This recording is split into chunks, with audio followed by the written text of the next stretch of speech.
So we've talked about the causes of climate change. We've talked about the evidence of climate change, and as you'll remember from my introduction, I went over several of the biggest effects of climate change as well. But I'd like to, but I think it would do us good to to sum up the overall effects of climate change and why it's such a big issue.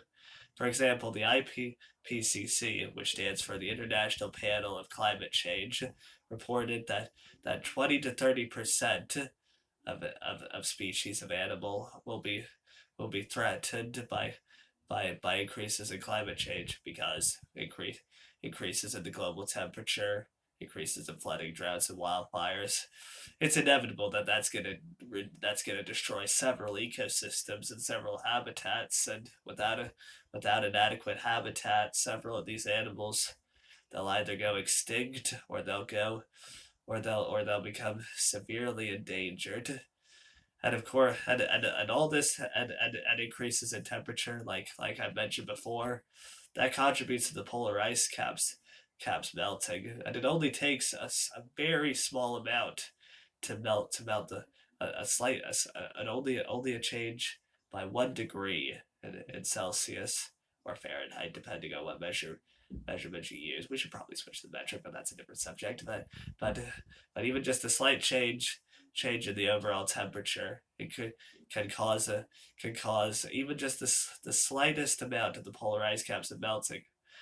And it's projected that that ocean levels will increase by 1 to 4 feet by 2100.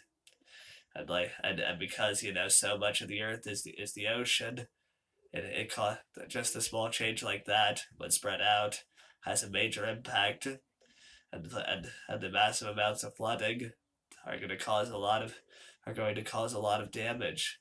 And damage comes with a cost, and it's estimated that the cost of the damages of climate change will be more than double than the cost of the Great Recession. We simply can't afford not to act. We, and of course, and of course, and all this, number of hurricanes and magnitude is also increased over time since the 80s. Increased magnitude meaning 4 and above. It's also projected that hurricanes will grow in severity, and the amount of rainfall will also increase greatly as the temperature increases. Put that all together with ocean acidification, flooding, droughts, forest fires. You got a major refugee crisis and economic crisis in the making. So so what are so we've so it paints so this paints a like I've like I've underscored to you several times over the course of this essay. The research on climate change paints a very gloomy picture of our future. It also paints a very gloomy picture of the politicians who represent us, yet have prioritized the short term over the long term. And of course, I wanted to. One of the points of this essay was not to depress people, but to make people feel optimistic that climate change is bad. It's going to have a major catastrophe, but there are solutions. And what are these solutions? Well, it's important. Well, to even people who are skeptical of the effects of climate change, individual solutions to help the environment are very commonplace, and they're very good. For example, being using electricity sparingly, carpooling, not littering, recycling. Also even cutting down on the amount of red meat we consume as well. The meat industry produces a lot of pollution, but it's also important to remember that over 71% of carbon emissions are produced by only 100 corporations. If we're going to rein in the effects of climate change, we need to rein in the corporations. And of course, because we've neglected this for so long, the solutions to regulate these massive these massive big businesses are going to need to be aggressive. For example, potential solutions, I think, for example, could be maybe capping the amount of carbon emissions that that a private company is allowed to produce over an entire year, increasing carbon taxes, increasing the amount of government grants in research in renewable energy. For example, biofuels, wind power, energy as well. There's a wealth of potential alternative forms of energy, but without adequate funding and research, that we can't receive. We're not going to be able to produce them. And also we're going to we need a massive infrastructure investment in more greener forms of infrastructure. For example, investing in more in hybrid public transportation, I think as well as reducing carbon emissions would also be a great way method of improving America's crumbling public transportation sector, as well as increasing the amount of jobs. It's also important to remember that more than three times as many people are employed in clean energy jobs than they are in fossil fuels.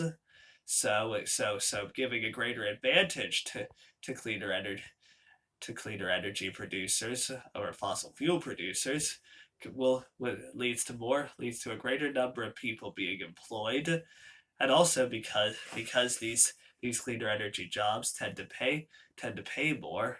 It also has an overall increase in wages, and therefore the standard of living.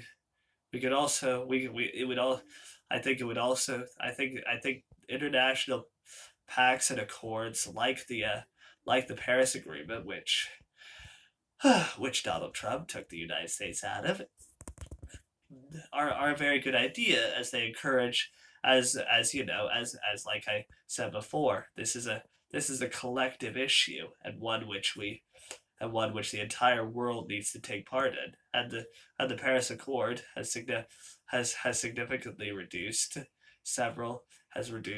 international global emissions. We could also support sanctions on countries like China that are not that are not enforcing appropriate environmental regulations. Though though we do, though I've heard the excuse before that we can't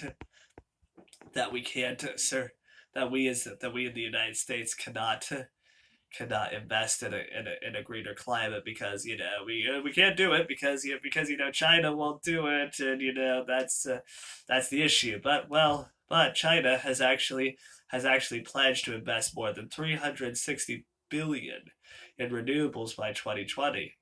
And other international countries like Germany have pledged to close coal all of its coal power plants by 2030. The world is leading the battle, and they're stepping forward in the fight against climate change. Are we in the United States going to be willing to do the exact same thing? And of course, let's all remember, like I said before, that that the cost of that though all of these programs will be very expensive, we would all do well to remember that the overall that the costs of these programs to stop climate change will cost significantly less than the amount of damages caused by an increased amount of climate change.